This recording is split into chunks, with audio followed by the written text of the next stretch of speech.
Morning, everyone. Happy day 2 of SAINTCON. Great to see so very many of you.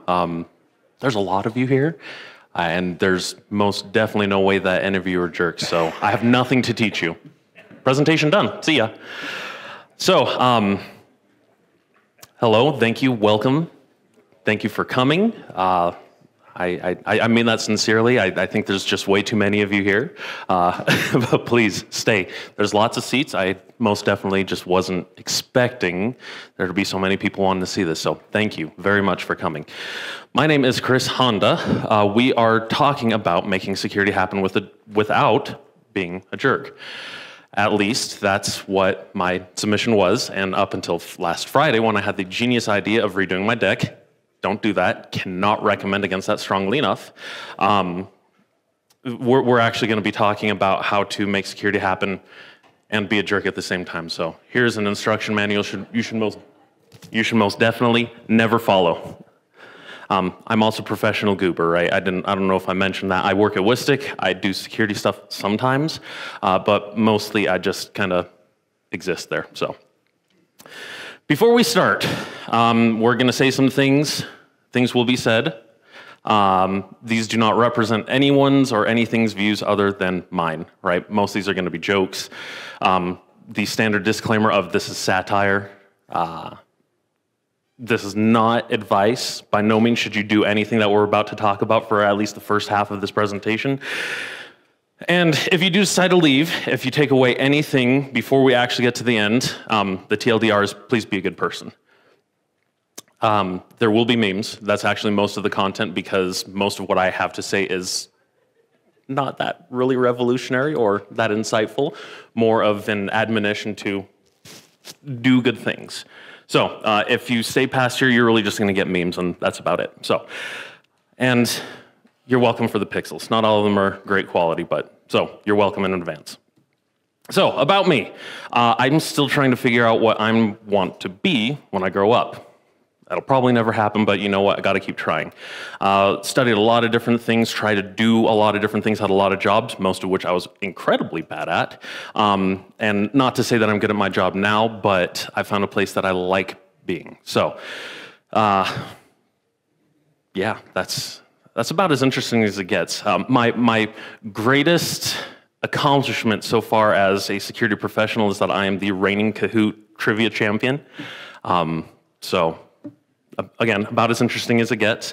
And cool fact about me, I don't know if it's really cool, but if we get to cool, fun questions afterwards, some of you know me as as a teriyaki chicken lover.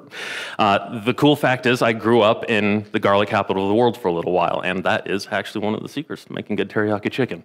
You're welcome. All right, so let's dive in. Right, this is the how to be a jerk guide.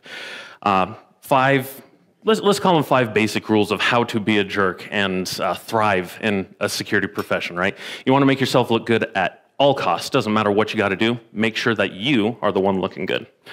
You don't want to teach anyone anything for many, many different reasons, right? You got to hoard that knowledge. Put out fires only if they're big, right? So one kind of revolving theme about this is that you're a hero. You should only do things if it makes you look like a bigger hero, and heroes only put out big fires. You're a pro, you know best. Don't let anyone tell you otherwise. And when mistakes happen, because they do inevitably happen, it's not your fault. Remember, mistakes are never your fault. All right, so let's dive in. Who thought that the hero in The Office was anyone but Kevin? Right? Kevin is the epitome of, Kevin from The Office, Kevin Malone is the epitome of a hero, right? Can't really say what he did, but we're putting that out, right? He is a hero. He said so himself. So, some things that you want to do to make sure that you look the part of the hero is anytime there's credit to be had, you take it, right? Your boss did something great, it was actually you. Coworker in a totally different team did something great, again, totally you. If there's ever a downturn, mistakes are made, right? Mistakes happen, just not for you. You got to shove that off to someone else. the way I like to put it is there's always someone else you can throw under the bus. Actually, that's my go-to, right? Someone made a mistake, you made a mistake, no one needs to know, right? Find the bus, throw someone else under it. If you have an intern, great, they're great for doing that, right, Corey? See, did it to Corey all the time. Love you, dude. Right, so take all the credit, none of the blame. You are never to blame. Mistakes are never your fault. Nor should you have to clean them up after. Nor should you have to clean up after them. Remember that. You're a hero. That's a better way to put this. Instead of saying you need to make yourself look good at any cost, remember, you're the hero. Rule number 2, don't teach anyone anything. That's a dangerous move. You know why? Because you worked hard for your knowledge, right? Homer's smart. He's spelling smart definitely his own way, and there's a lot of benefit to that. He's a what's the word? He's revolutionizing how we spell things. Follow Homer's example. Same thing with Joey, right? I wouldn't be a Chris Honda talk if we didn't talk about food at least a little bit. Don't share your knowledge. Joey doesn't share food, you don't share knowledge. So you learn all these things. You worked really hard to be good at what you do. And it would be a disservice to you, be a disservice to your team, to your customers, to all those around you to just give that knowledge away freely. So you know what? Someone's asking for how you would do something, asking how you learned. Figure it out. Right? Google's your friend. That's how we all learned, right? Google University. Instead of making that path a little easier for people to actually get good things out of, just say, hey, you can figure it out. I believe you. I believe in you. And as we all know, right, the more that you hold on for yourself, the more that you pack into that big brain of yours, the more valuable you're going to be. The better you're going to be at your job, the better retention chance you're going to have, right? Your boss can't get rid of you if you know all the stuff. Why share? Why make anyone's life better when you can keep it all for yourself, all right? Mr. Ron Swanson has that guidance, right? If anyone asks you for something, ask for a favor, shut them down. Just say no. Lower that enthusiasm. People are too enthusiastic about doing good things these days. Shut that down. Rule number 3, all right? We only put out big fires because rule number 1 was, oh, come on, guys. There we go, yeah. You are a hero, and heroes only put out big fires, all right? If it's a small fire, you can wait. That's a fun game I like to play, right? You wait until the problem makes itself bigger. Or, if you're feeling creative, make it bigger yourself, right? These poor firefighters had a fun exercise in that. If someone else tries to put out the fire while it's still small, again, tune that nonsense out. We don't do that here, right? You look good because you put out big fires. Let that fire get big.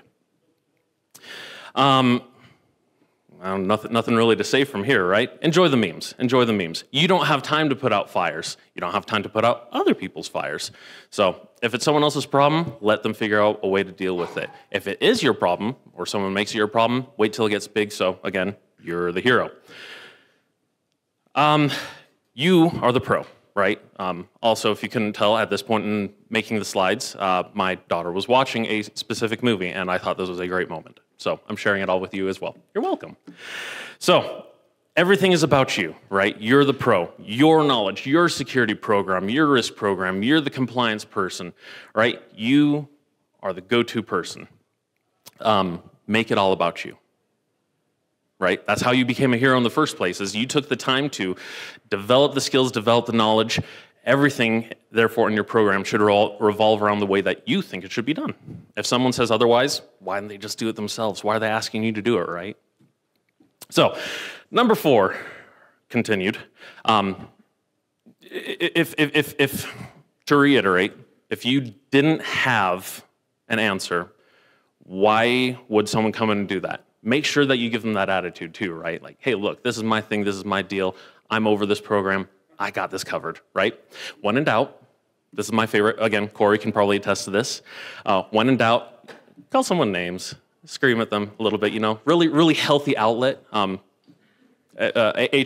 thanks you for that as well. So, right, Fry is my favorite example for this, right? Call those names. We're being creative in that way. Again, right, for those of you who don't have kids, This is Bluey, a childhood favorite for pretty much everyone that is under the age of 8 right now. So when I was working on this slide, Bluey was on in my house. Mistakes aren't your fault. Again, we've said this before, but you can't hit on that enough, right? You can't do wrong because you're just that good at your job. It is unacceptable for mistakes to happen under your watch, and it's even worse for people to assume that mistakes happen because of you, right? No regrets. When other people mess up, you got to make sure that everyone knows that it was their fault. You couldn't have possibly made that mistake. Make sure that people know that it displeases you when mistakes are made, and it costs you time, focus, effort in other areas, right? So kick that trash can, punch the drywall. Don't do that. Again, HR violations. Andy's a terrible example. Please don't do that.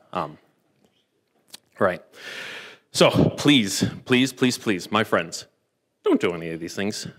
Right. I mentioned that this is kind of a guide for things that we'd never ever want to do. So want to harp on that again before we get into the actual how not to be a jerk part. So how do we make security happen without being a jerk? I wish I had a simple answer. Right? What's our go-to in this industry when someone asks us a question, right? Usually it depends, all right? The closest that I could get to an answer that wasn't as infuriating as that is just don't be a jerk, right? But I feel like getting into that topic in seriousness is a bit philosophical for what we have time for, or really is more of the spirit of SAINTCON, right? This is kind of more of an after-party discussion. So I couldn't tell you, but what I have learned and what I hope to share with you and encourage you to do as you go back to work, I know a lot of you are working, I know I'm working during this conference as well, that things that you take back as leaders, as coworkers, as friends. We spend a lot of time at work. I'd like to think that most of us are friends with the people that we work with. That these are some things that you want to keep in mind. We win, we lose as a team. Right? There are such things as rock stars, but a rock star, a singular person, is not a team. You do want to be generous with the things that you've learned, with your experience, with your perspective, and your time and your effort, your energy. You want to be an ounce of prevention, right? There's that phrase of it's better to have an ounce of prevention than it is to buy a pound of cure. Be that ounce of prevention. Don't wait for the fires to get big, y'all. Fighting fires is hard and it's exhausting. So get the fires where they're small. You want to stay humble, stay learning, keep learning. There's always something to learn different, something new. A different way to do something, a better way to do something. And keeping that in the back of your mind is going to keep you in the right mindset, keep you in the right perspective to keep doing good things. And you want to hold yourself accountable. This can mean a lot of different things to a lot of people. Everyone's going to have a little bit different interpretation. So what I want to say for this is keeping it balanced, right? I know a lot of people are going to have similar perspective to mine, where I like to take on the burden of this is my fault. I'm an over-apologizer, and I know a lot of you probably are too. What we do want to avoid is the other side, right? The jokes about nothing's ever your fault. That is the perspective that we want to avoid. So,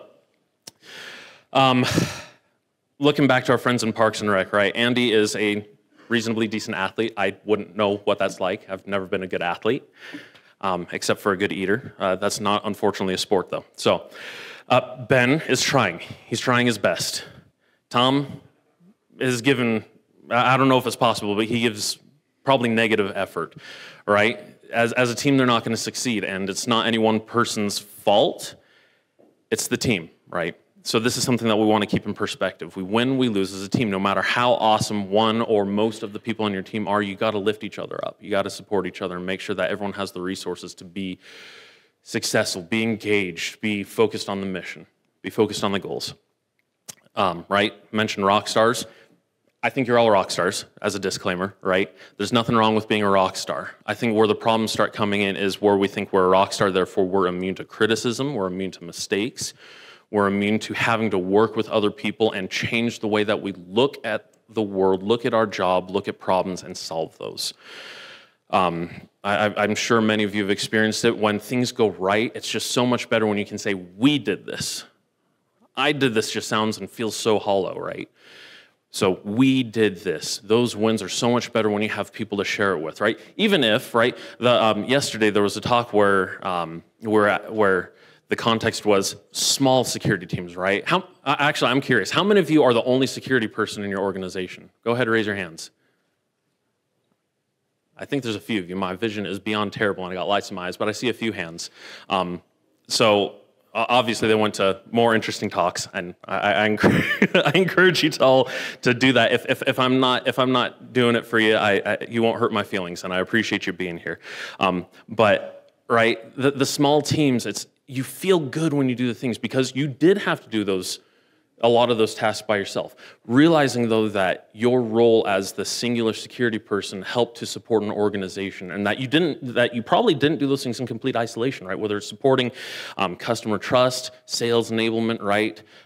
Developing marketing collateral, working with the engineering team, right? We don't do our stuff in isolation. Security is, as has been said many times over the course of this conference and many conferences over the years, is that security is a super interdisciplinary area of work, right? We don't do things in a vacuum. We don't do things in a bubble. So share those wins where you can, right? We did this. Take pride in that satisfaction of you can work with other people and that people have enjoyed working with you and getting cool stuff done. All right, when mistakes are made, when you can't take that win, and you get to lose, bless you. When you have to take a loss, it happens, right? That is part of life. And instead of moping, we're having this discussion with my daughter, which is why I'm bringing it up and it's fresh in my mind, right? When things don't go your way, when there's no better way to put it, when things don't go your way, you know what? You learn from it. You can pout, feel bad for a second, right? There's nothing wrong with doing that. We're all human. That is a human emotion. And you should take the time to ingest that, process that, and accept that, you know what, this has happened. We can't go back and fix that. But then you learn from it. You lift each other up. That's an opportunity to grow closer as people, right? I like to say, and lots of other people like to say, that security is a business of people. And I think that that's one of the best aspects of that. When we do have an incident, when we do get breached, knock on wood, I'm hoping none of that happens for any of you anytime soon. It happens, but that's a good opportunity for us to lift each other up, to support each other, to share knowledge, to grow and develop from that. And you definitely don't go to the bad place. Michael's wrong here. Be generous with your knowledge, right? The more you know. I know a lot of you probably grew up with this. If you didn't, sorry, y'all missed out. The more you know was a great after school TV special part. Ooh, the English, y'all. The words are not coming today. I'm going to also try and dissuade a lot of you from getting into development if I haven't already done that. So this is definitely not code. This is my very poor attempt at bringing code-like text into humor. I know it's bad, y'all. Bear with me, though. So be generous with your knowledge, right? You have knowledge. People around you want to learn, right? There's lots of folks here that aren't in the industry that want to be. There's lots of people that are in a role that maybe they're not satisfied with, or they're just not quite at their dream job, and they want to be. There's a really good chance that you have a good perspective on that. Share it. That's going to make the other person feel so good, and you're going to feel good in turn when you know what, like, for example, I got a few friends that are looking to get into incident response. I mean, bless you for wanting to do that. I think it takes a special person to want to do that, but in a good way. I think that if you have had that kind of experience and you share your perspective, you share your experience, and then they end up being a rock star in that part of the industry, I think you had a hand in that. Again, not that you shouldn't necessarily pat yourself on the back, but you helped make you helped someone on their career journey. And I think that feels really good. Finding people more enabled, more knowledgeable, more skillful, and able to provide for themselves, their families, do good in the world, right? We're all about doing good for people, doing good for the world. It sets the industry up for success, right? If you keep everything to yourself, what good's going to come from that, right? You are one person, and you are an awesome person, and you can do a lot of good. Instead of keeping that all to yourself, share that love, share that knowledge, share that passion, that excitement, share the skills. And that's going to make things a lot better for everyone because you just help replicate a key part of yourself to improve things, to make the world a better place. And I think maybe one of the keys of my entire very poorly packaged and poorly delivered presentation is that you want to show. This shows gratitude to the people that came before you and helped you on your journey. I can't think of anything more ennobling than saying thank you for showing me what I could have done, showing me that there was more to this industry, more to this life, more than being a working career professional, right? I didn't know that this was possible. I'll promise you right now that the people that you say thank you to for showing you your next steps, for helping you on the way, being there to support you when you were struggling, just feels amazing. And I hope that you also remember this, that as you share your knowledge, that one day when people do the same thing for you, that you feel that same way. I know you will. And my favorite Jason is I don't know if he still is, but was my avatar on Slack for a long time. This puts the squiggles on your brain, right? People help you. People help on your way, and they help put those squiggles in your brain. That's good. Share those squiggles. Share those brain squiggles. Be an ounce of prevention, right? Again, terrible metaphor, but I think considering we started with the satirical, please let the fires get bigger, right? Let's do the opposite, right? Instead of waiting until things get really big, really bad, really out of hand, put out the problems early, right? Takes 5 minutes or less, handle it now before it has to take a whole team a half a day, right? It's just not fun putting out fires. It's not fun going through emergency drills over and over and over again. It's exhausting. It grates on you. So you know what? And some of you like that. No judgment. I think that there's a lot of excitement that goes with that. And also, when you have other things to do, I think it's better to minimize those emergencies and instead get the problem while they're small, nip it in the bud, I guess is another phrase that you could put to it. And then you can spend more time doing the fun, cool building stuff, right? Working on the relationships, working on new architecture, putting together a new program, right? Those aren't fires, and those are fun. That's what a lot of the other better talks happening here at SAINTCON are all about, is here's how you can do a cool new thing, right? Let's focus on minimizing the time that we have to spend in emergency and recovery mode and get back to doing the cool stuff. And Zoidberg's having a wonderful time. I hope you all are too. SAINTCON is super fun. Michael understands nothing. Again, if we're taking it from a bit of a sarcastic standpoint, right, or a less sarcastic standpoint, you don't have to feel like you understand nothing. I know imposter syndrome is a big thing. If you haven't felt it, I envy you, first of all. I'm standing up here and talking to you about stuff that I know most of you guys just know way better about. So imposter syndrome happens. You don't have to feel stuck in there. So instead of finding that one extreme where, hey, look, I just have nothing to learn because I know how I'm doing things and it's worked, I'm just going to keep doing it. But also the other end of the spectrum where I don't know how to do any of this, I'm a fraud, someone's going to find me out and then I'm going to be out of a job. There's a great middle to be. You know what? Realize that you have something unique to deliver, something to bring to the table. There's always something from your experience as a human, as in your other jobs, just being a person, right? Being alive, you have to learn things that will make you good at your job. You just have to find a way to do that. And there's always ways to improve upon that, right? Just because you found a solution doesn't mean it's the solution. It's not inherently the best solution. And be proud in the effort and the time that you took to learn what you've done, to learn what you do, right? You've invested a lot of time and effort to make the world a better place in this very specific way. So I'd encourage you to keep that mindset of you can learn, but also be happy with the place that you're at. And lastly, right, you can't hear an image. I hear this. I hope you all do too. This is one of the best scenes. Keep yourself accountable, a little bit of Ben humor, right? When we're talking about accountability, again, we're looking for balance, not the jerkish, I can do no wrong, because no one likes working with those kinds of people. No one feels good, I'd imagine. No one feels good being that kind of person, but also you don't want to go with the route of everything is my fault. Right? There's a balance. And it doesn't have to be the blame game. It doesn't have to be finger pointing. It's, hey, look, you know what? Things happened. This is my role in things not happening as great as I have liked it to have been. And then you learn and you grow from that. And you share the learnings, right? So you can always learn. You can always do better, right?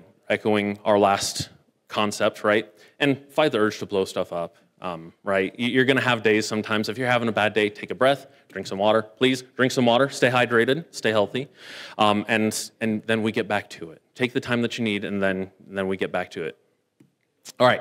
In summary, I said none of these words at any point, but if I had to summarize this and explain it to a child, this is kind of how I would hit it. And again, this is having a conversation about certain things with my own kiddo. Be kind to people, treat people the way that you want to be treated, but something that I think that you should remember is you should treat yourself the way that you would hope other people would treat you, in a positive way, right? I think sometimes we're extra hard on ourselves. We're our own toughest critic, right? We hear that a lot, and I think you should be kind to yourself. I wouldn't use these words with my kid, but never too early to start learning those multisyllabic words, right? Be proactive. Take those steps. Don't wait for life to happen to you. Figure out what you want to make happen and go make it happen the best you can, right? We learn, we react when we have to, but otherwise, it's good to put in the proactive effort to make things happen the way that we want it to be. Say please and thank you. It's always good to have good manners, is another way that I put this, right? I've come into scenarios where people said, oh, that's the first time all day someone said thank you to me. And that is painful to me. I'm not saying that we have to say please and thank you after every sentence. I know I have that problem sometimes, but it's a really small thing.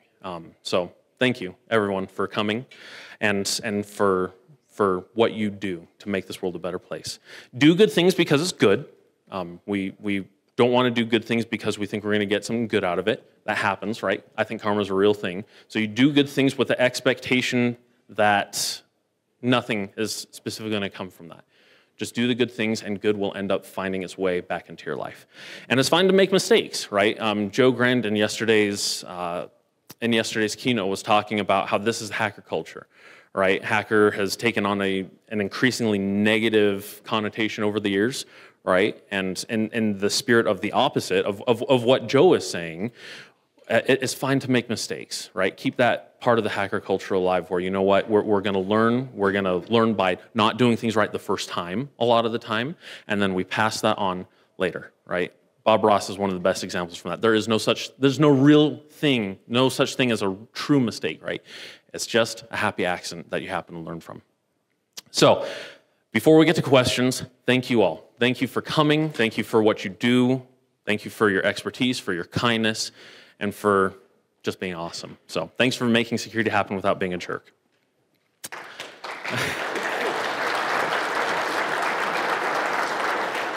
All right.